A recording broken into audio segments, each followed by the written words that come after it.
Have your attention, the Media Center. We will continue on with today's Monster Energy NASCAR Cup Series media availability.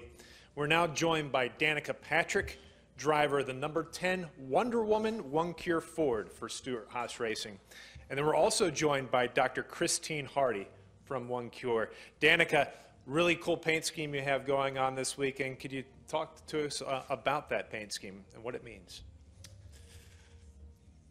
Well, it's Wonder Woman, and it means that it's coming out June 2nd. That's what it means. That's good. And it makes sense because I'm a girl. It's awesome. And I think I was reading the hero card, and it talked about Wonder Woman being a warrior, so that makes sense. And oddly enough, I looked at the picture on the hood. It kind of does look like me. And then the Wonder Woman logo actually looks like my warrior logo. So it's meant to be.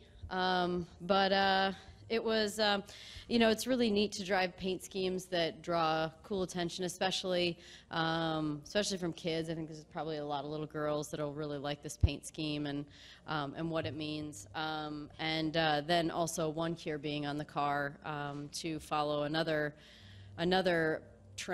passion of mine, which is animals. You know, their research that they do for animals having such an effect on humans as well, seeing that the cancer treatments for animals are the same as people. So it's, again, that's why it's One Cure for all. So cool, lots of good stuff on the car. Dr. Hardy, could you tell us a little bit more about One Cure and what One Cure does? Yeah, absolutely, I'd love to. So One Cure is all about the fact that cancer is cancer no matter the species that the disease occurs in.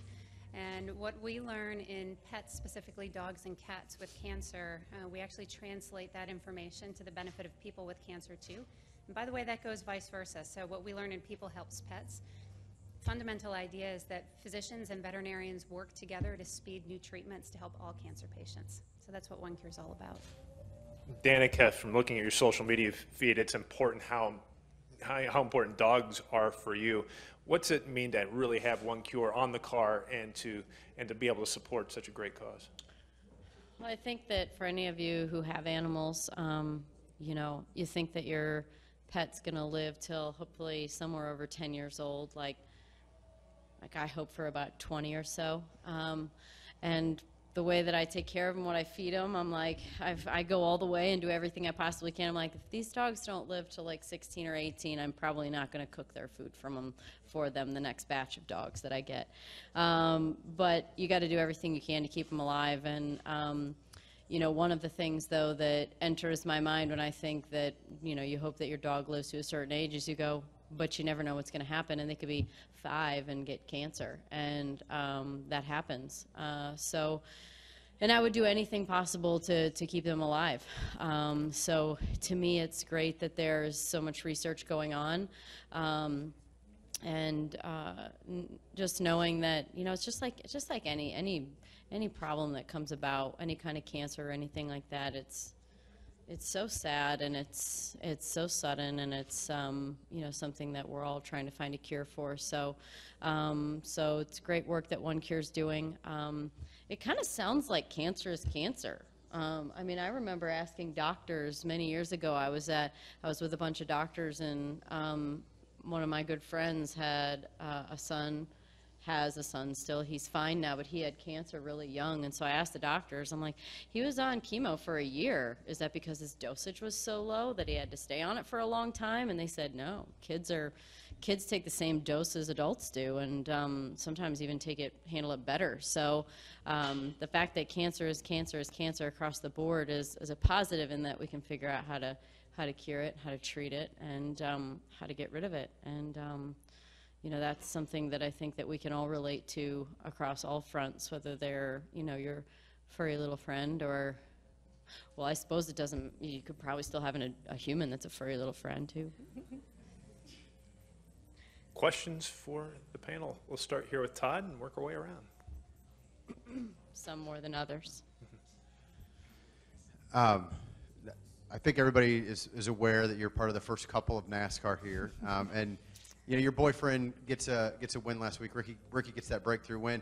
You're still looking for yours though. So Did he have bragging rights this week? Did he rub it in at all, or did he take it easy on you? We absolutely never mess with each other when it comes to that stuff. I think it's obviously because it means so much to us that, you know, it's a pretty crappy thing to do. Would you mess with your wife or girlfriend if it can't? Yeah. I mean, like when it comes to golf or something, I mean, I'll totally mess with him. But, you know, when it comes to something like this, no. We don't talk about that at all. And I was just simply happy for him. And my weekend sucked yet again. And, well, actually, my weekend didn't really suck. I mean, I had a fine race going on. It just ended early. And so I had another terrible result, which has been the case so far this year.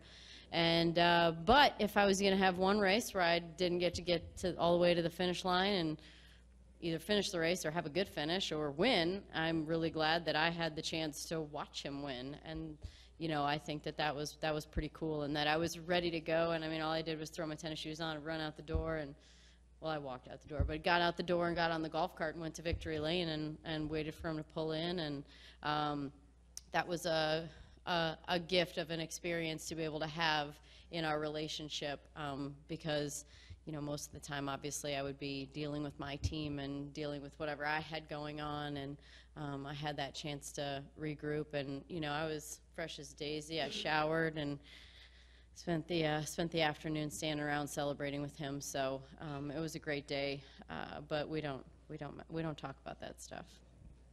We'll go next to Chris, then to Jerry. Chris Knight, CatchFence.com. Danica, you had a terrific run here at Kansas Speedway in 2014. I was just wondering how you enjoy coming racing at Kansas, and do you feel like that you have a car capable of having a solid run tomorrow night to turn your season around?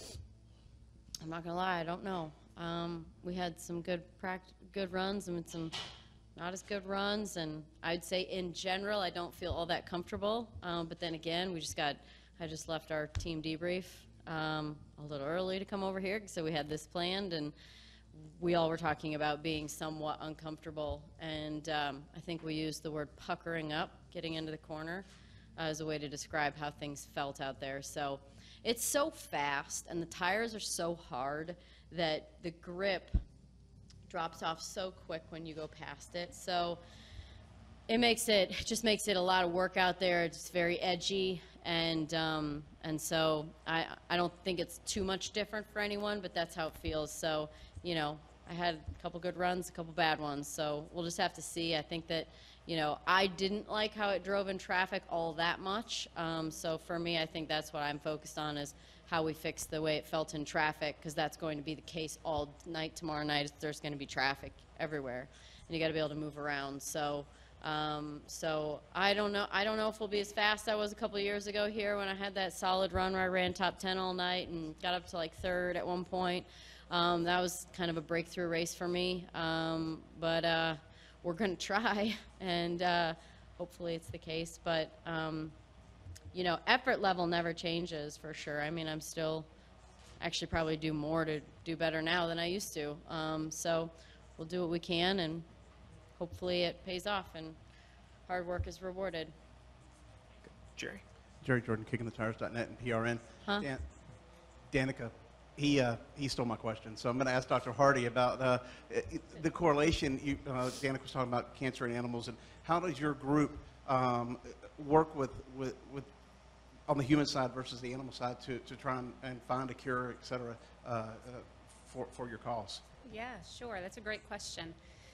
So as I had said earlier, cancer is cancer, and there is a foundational principle called comparative oncology, and that's the study of naturally occurring cancer in both pets and people for the benefit of both pets and people. Literally, it's that circular relationship.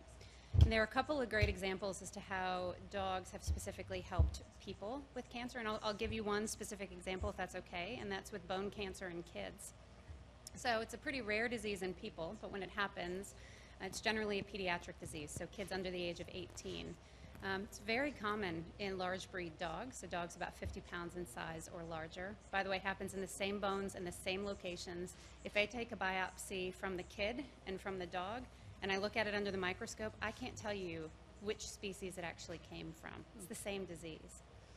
So typically it's a disease that when it develops, it happens in the long bones, so the long bones of the arm or the leg. And you might imagine that for parents, if they're faced with the standard of care, what used to be standard of care, which was an amputation, that's it's a pretty distasteful solution. Sometimes we jokingly say that dogs are born with 3 legs and a spare, and when something goes wrong with a spare, we can do an amputation, but that's not universally true either. So picture a large breed dog, has some problems, maybe has had 2 hip replacements, has 2 cruciate tears, and then develops cancer in a front limb. Well, we have a doctor at Colorado State University, his name's Steve Withrow, and it wasn't a new idea, but he was the first one to figure out how to remove the diseased section of bone, replace it with effectively a new strut. So imagine I have a tumor in my arm. He would actually cut out the diseased section of bone, put in either an implant or a piece of cadaver bone and put a plate over it. So you've gotten rid of my tumor, but I still have a leg to stand on. He then worked together with Dr. Ross Wilkins in Denver, and now it's standard of care for kids who have bone cancer. So with some adaptation, obviously. Yeah. What's it called? What's that called? It's called a surgical limb spare I don't know procedure. what's the cancer called. Oh, Is there an- osteosarcoma, so it's bone cancer, or osteogenic sarcoma is another word. I'm just wondering for if it. this is the one that my friend's son had, actually, because it was in his arm. He was really young. He was 2, 3. Yeah, it could be. It I'm not could be. 100% sure. I'll have to ask. It was Yeah. a long word that I couldn't remember. That's why I'm like, what is this? Well, anyway, even Yeah. if it is, if it is, wow, then that's my story exactly. Yeah, it's really quite amazing. So that's one example of a surgical procedure. Through clinical trials, which I'm sure many of you have heard of what a clinical trial is. It's the idea of you have access to a new treatment that's not yet on the general market. So we offer clinical trials to the patients and the families that come in to see us at Colorado State University. So imagine me taking my own pet in, gives me access to a new treatment that's not yet available but is showing great promise. If we compare veterinary clinical trials to human clinical trials, we get data because dogs' lifespans are a lot shorter, 1 to 3 years, whereas it might take 5 to 10 years for that same study to happen on the human side. And we know that if it's successful in dogs, it's highly likely to be successful in people.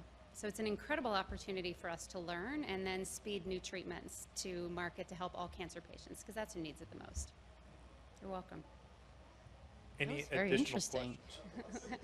That's been enthralled. That was I very feel like that's like the most interesting information that's happened in this media center probably all day. Could be. Absolutely. How was your car today? I bet you've heard our answers before. Thanks. Additional questions? Well, ladies, thank you for taking the time to join us today. Good luck this weekend and good luck for the rest of the year. Thank you.